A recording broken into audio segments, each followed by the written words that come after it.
so to talk about viscosity, okay, it's a property which is seen in fluids. When I say fluids, again, liquids and gases. Okay, so if I talk about liquids, you can see that, if you have to just visualize or feel viscosity, you can feel the texture. What happens if you put a drop of water on a plate, the way it slides if it's inclined, or if you put a tomato sauce or maybe honey onto the same plate, and if you try to incline the plate, the the rate at which, or where is it easier, the water drops falls easily, whereas the sauce or the honey, it kind of sticks to the glass surface. All right, now what is why are both are liquids, but what is differentiating them with respect to this property, that one kind tries to move very smoothly, whereas one more liquid kind of sticks to it. We say that in this case the sauce or honey, it is more viscous in comparison with water. All right, so just to give you an example, let us now understand or define viscosity so that we understand this in a better way. So it is the property of fluids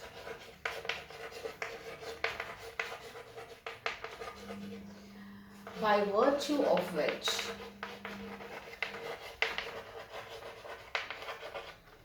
it opposes relative motion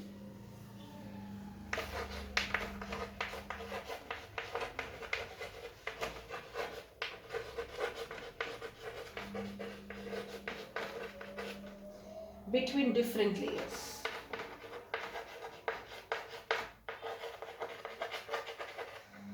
Okay, now what happens, try to visualize this. This is a plate, and then let us say I have a blob of a liquid. Okay, let me just say this is a honey or something. Okay, now if you visualize this to be made up of different layers like this. Okay, now what happens when they try to move? Let us say you're trying to apply a force here, or maybe you're keeping it on an inclined plane, correct? So what happens, this is moving with a very fast velocity, the top layer which is exposed to the air, and if let us say this is moving with 100 velocity, it kinds of decreases as you go. Okay, I'm just giving some example, maybe this is 95, maybe this is 90, and so on, and this layer which is attached or contact with the surface, it will have zero velocity. Okay, I'm talking about velocity here. When you try to slide it, each layer tries to move with different velocity. Now this force is either you try to slide it through by applying a force, or you keep it inclined, the gravitational force will act on it. Either ways, there is some kind of force. Okay, now when a force is applied, the liquid tries to move, but the different layers of liquid will try to move differently. All right, and whatever is in contact, it is almost at rest, and from top to bottom you can see that the velocity is increasing through the layers. So what it looks like, so there is a property of liquid, by virtue of it opposes relative motion. What is the meaning of this? This is trying to move fast. There is something which is not allowing the underneath layer to move as fast as its top layer. There is some opposing force. The second layer wants to move with the same force as the top, that is move with a velocity of 100 meter per second, but the underlying layers are trying to pull them. Okay, so this kind of opposing force is what we call as viscosity. If you visualize any fluid made up of different layers, there is always an opposing force between the different layers, because of which all the layers will not move with the same velocity. Okay, so there is an opposition to the relative motion. There is a kind of dragged force which is stopping the second layer or the subsequent layer to actually move with the same velocity. Now let us say the underlying layers are trying to stop this, so it will move with 95. Now this guy wants to move with 95, but the bottom layer is exerting more force, so it will be 90, and so on. Okay, now mathematical part we will understand it. I just want you to focus on the concept. Okay, so it's a property of fluids, by virtue of it opposes relative motion. There is a relative motion now. What is the relative motion? 5. it is opposing that relative motion. That means all the particles are not moving, all the layers are not moving with the same velocity. The top layer is moving very fast, the subsequent layers are not moving very fast. Alright, so when layers of fluid slide, I write it like this, when layers of fluid slide, what is going to happen? They offer internal resistance. There is internal resistance to adjacent layers.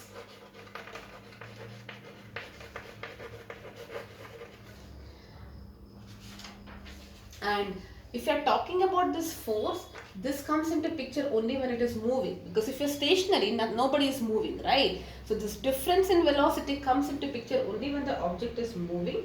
And also, what happens if you are if there is a solid which is thrown into this liquid?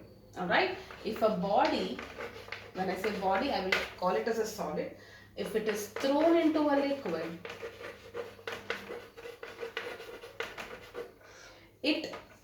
all the liquid layers will try to drag the solid. So what is happening? The body experiences a drag force. I'll detail, I'm going to do this topic, okay, so don't worry about this. This dragged force is what we call as the viscous force. And since it is dragged force, it is a non-conservative force. We have studied non-conservative, negative forces, simple way. Something wherein the mechanical energy is not conserved. Okay, mechanical energy is not conserved, and it is path dependent.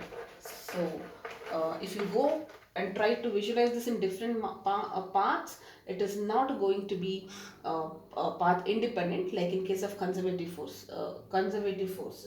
Right, conservative forces you are studying positive, like gravitational force, spring force, all of them are conservative. But if we talk about friction, viscous, air resistance, all of them are non-conservative, which means that mechanical energy is not conserved. Alright, and it is path dependent. So viscous force is coming into picture when you see, don't get confused. This force I will come to it, okay? I'm not talking about this. Viscous force is not this force. This force is the force which I need to apply so that the top layer is set into motion. And this is nothing but like kind of force I will be setting it. But, or if you are inclining it, the force of the gravity. But this viscous force is basically the force that is experienced by a solid. Now let us say there is honey. I throw something inside honey. Okay, now honey is made up of different layers. These different layers try to create a dragged force in the solid. Okay, and something happens to that. I will come to that later. But the solid experiences dragged force when it is thrown into a viscous liquid, and that force which is experienced by the solid is what we call as viscous force. Alright, so these are the basics. Now let us understand a little bit details about viscosity. Okay, so let us say you have a fluid like this. This is one surface, alright, and let us say you are sliding a glass on it, like so that you are setting it in motion. Okay, there is a glass which is slide and there is a liquid. Okay, now how do they look like?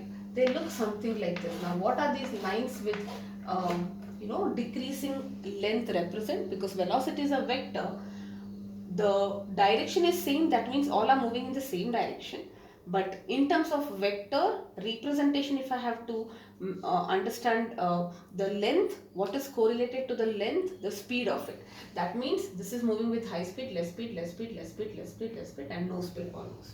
Correct? So what happens if I'm sliding a glass or I'm trying to apply some force here, a dragged force? What is going to happen? The top layer is set in motion and subsequent layers are also moving, but this is moving faster, this is relatively slower, and so on. So I can say that the bottom layer is at rest, okay, and the top layer is moving with maximum velocity. Okay, so as you go down or deeper into the liquid, the velocity is going to be reducing.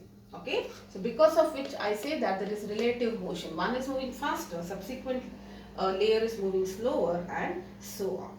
Alright, now because there is change in velocity, the internal forces are developed. Okay, because this difference in V is creating some internal force. Okay, some internal force which is causing the dragginess, or I should say which is causing that opposing result. Alright, because of which the second layer is not able to move properly.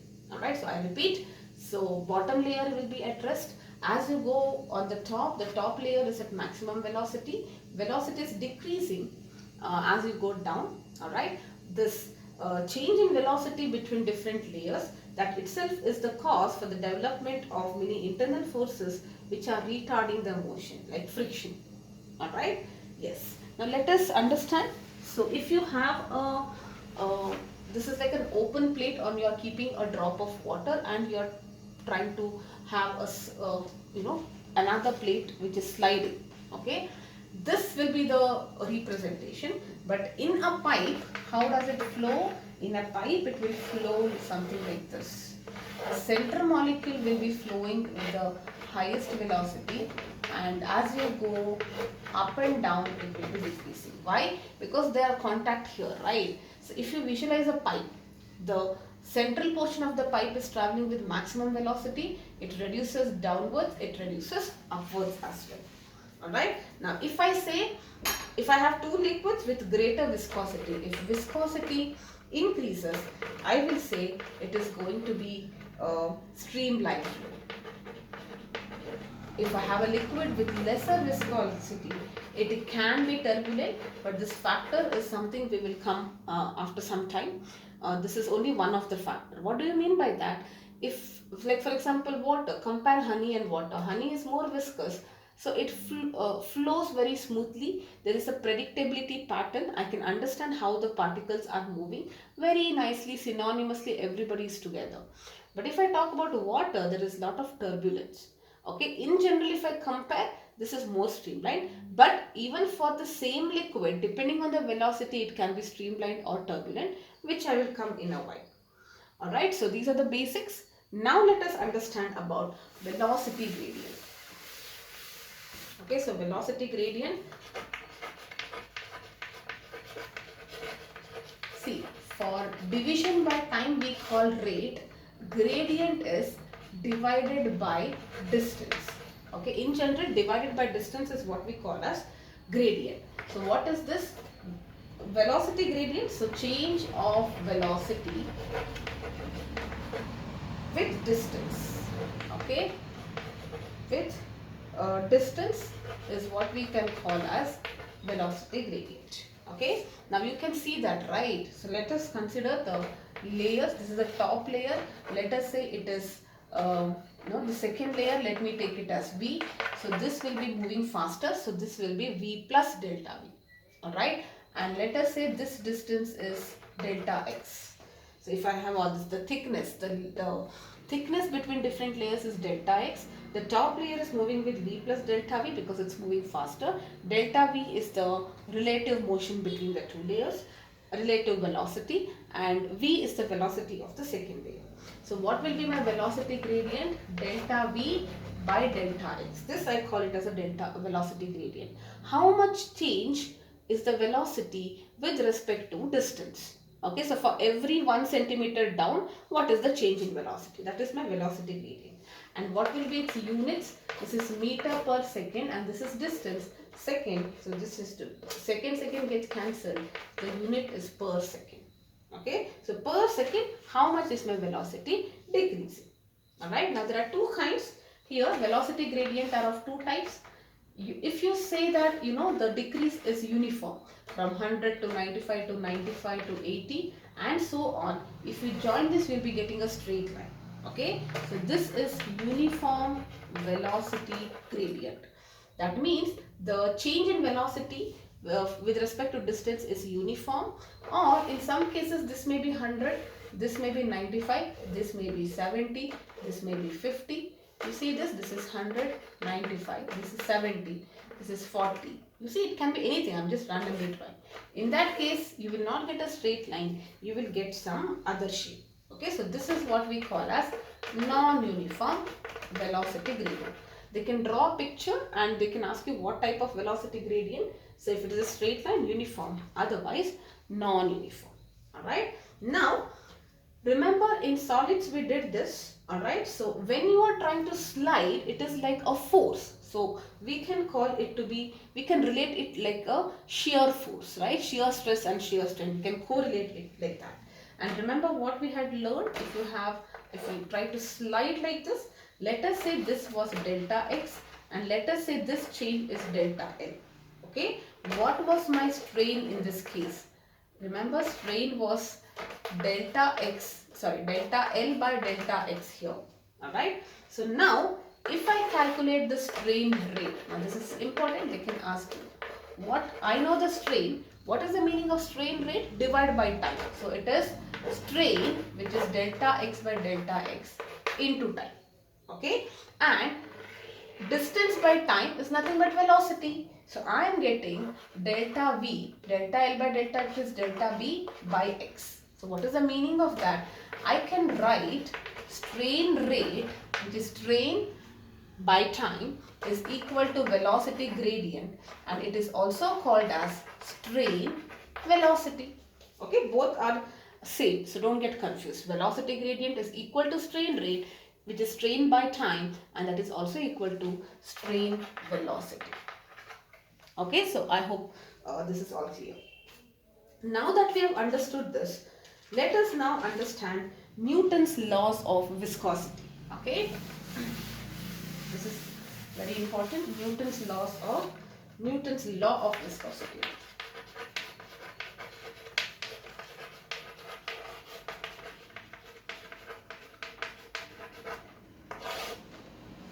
Okay, so remember these are the different layers of liquid.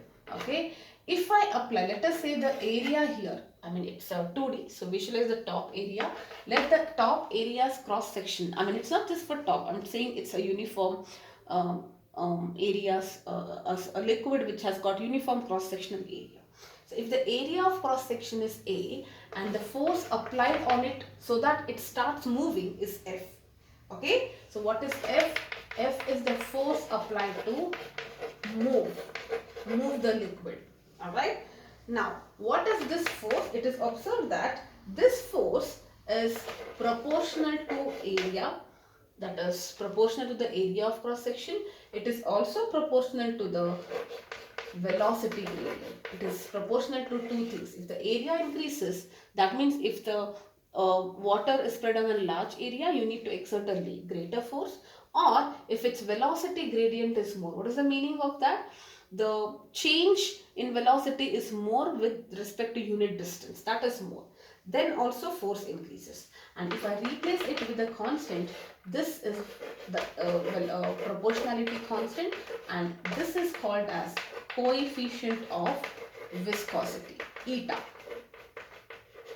Okay, this is eta. Okay, Greek symbol ETA, eta, coefficient of viscosity. And what does this depend on? This depends on the fluid, like whether you are taking honey, whether you are taking water. It also depends on the temperature. Okay, this we are gonna do after this. What are the, how it affects, how temperature affects viscosity, will come to that. But coefficient of viscosity depends on the fluid and the temperature. Okay, now there is one more representation for writing eta. Okay, eta. Now look at that. How do you define coefficient of viscosity? Let me first do that. Alright. What is this eta? This is the tangential force. Okay, I can say even viscous force. What is this eta actually? This eta is actually, if I make this as 1 and this as 1, it is equal to F.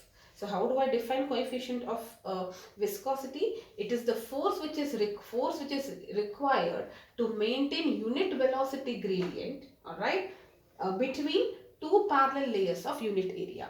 So it is equal to F when this is 1 and this is 1. So coefficient of viscosity is the force required to maintain unit velocity gradient between two layers which are parallel and having a cross-sectional area of A. Alright. Now what will be the unit of this? Unit of this will be you can, we'll write this first expression, okay? So what will this be? Eta F by A into dV by dx, or delta and d I keep changing, that's fine, okay? So here it is F by A, if I group this, divided by dV by dx, and F by A is nothing but shear stress. Remember, this is shear stress, and denominator is velocity gradient. And what is that velocity gradient? Another term, strain rate. So coefficient of viscosity is also very important. This is one expression and this is second expression. Ratio of shear stress to strain rate. Alright. Now what will be the units? You can just get it here. Force is in Newton. So Newton per meter square divided by velocity gradient. Meter per second per second. So this is Pascal. Alright. And this becomes, second goes on top. So it becomes Pascal second. So the SI unit is Pascal second. And the CGS unit is going to be Poisson. Okay. This is the CGS unit, and so 1 Poisson, if I just want to convert into SI units, it will be 0.1 Pascal second. Okay, this will be small s. And the dimensional formula of coefficient of viscosity which they can ask you will be ml power T power minus 1. This will be the dimensional formula. You can just, if you remember this part, or Pascal is Newton meters, Newton per meter square, and then if you do it, you will get it. Okay, second is time, so you will be getting it. M L power minus 1 T power minus 1. That will be the dimensional formula of coefficient of viscosity. Okay, so they might ask you about the units. I would advise you to actually remember all those. I mean, you don't have to remember it, you can derive it. At least the units part, if you know, you can easily get the dimensional formula. Correct? Yes. Okay, now let us understand. I'm just thinking, just a second. Yeah, I think I can do it in one video. Yes. Okay, now let us understand the factors affecting viscosity.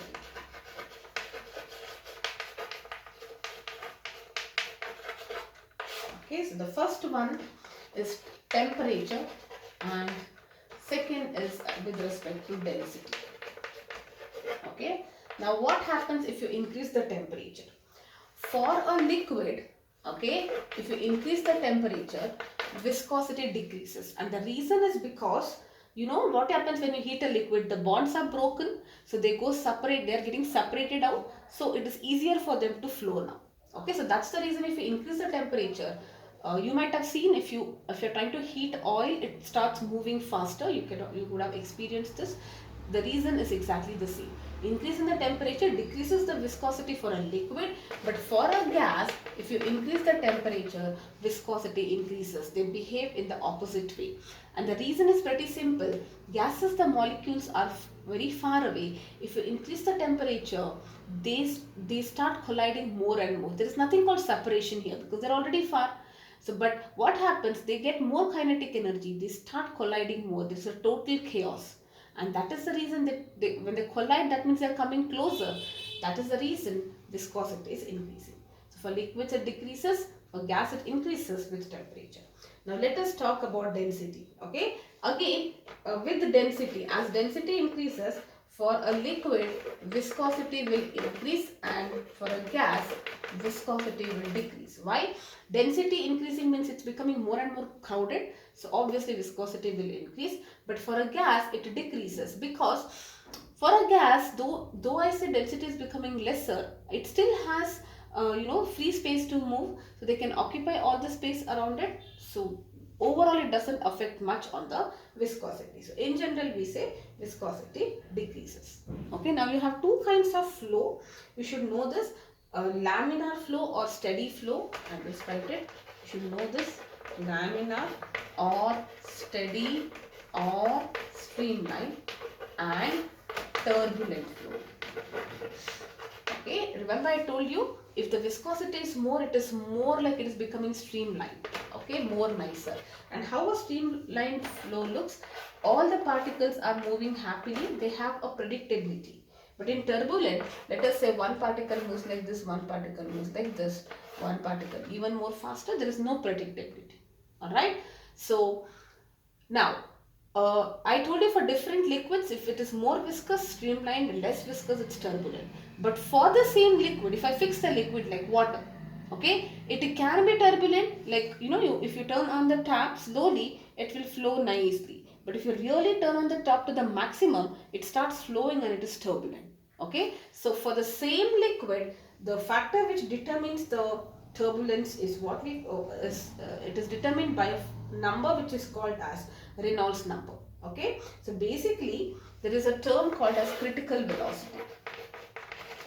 So it is the velocity below which, if the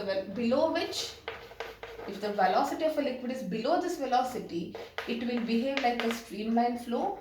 Above that velocity, faster, it is turbulent. Okay, so this is a critical velocity. For every liquids, you have a critical velocity.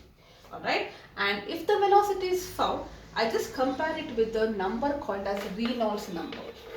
And that kind of tells you whether it is going to be streamlined or turbulent. For the same liquid I am talking. Okay, now for the same liquid, if the Reynolds number is less than 1000, it means it is streamlined. Okay, in between 1000 to 2000, you cannot predict it, unpredictable.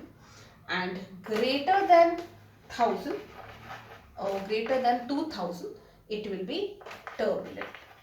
Okay, so for the same liquid, these are the factors which decides the whether it is going to be streamlined or turbulent. Okay, less than 1000. And what is this Reynolds factor? Reynolds factor, I will tell you number, you can find it easily. Re is equal to rho v d by eta. Density of the medium, velocity, this is the diameter, okay, and coefficient of viscosity. So velocity I would know, I know all this. If I calculate all this and I get the Reynolds number, if it is less than 1000, it is streamlined. Greater to 1000, in between, unpredictable. Alright, now next topic, two more topics and I'm done. The next topic is going to be Stokes' law.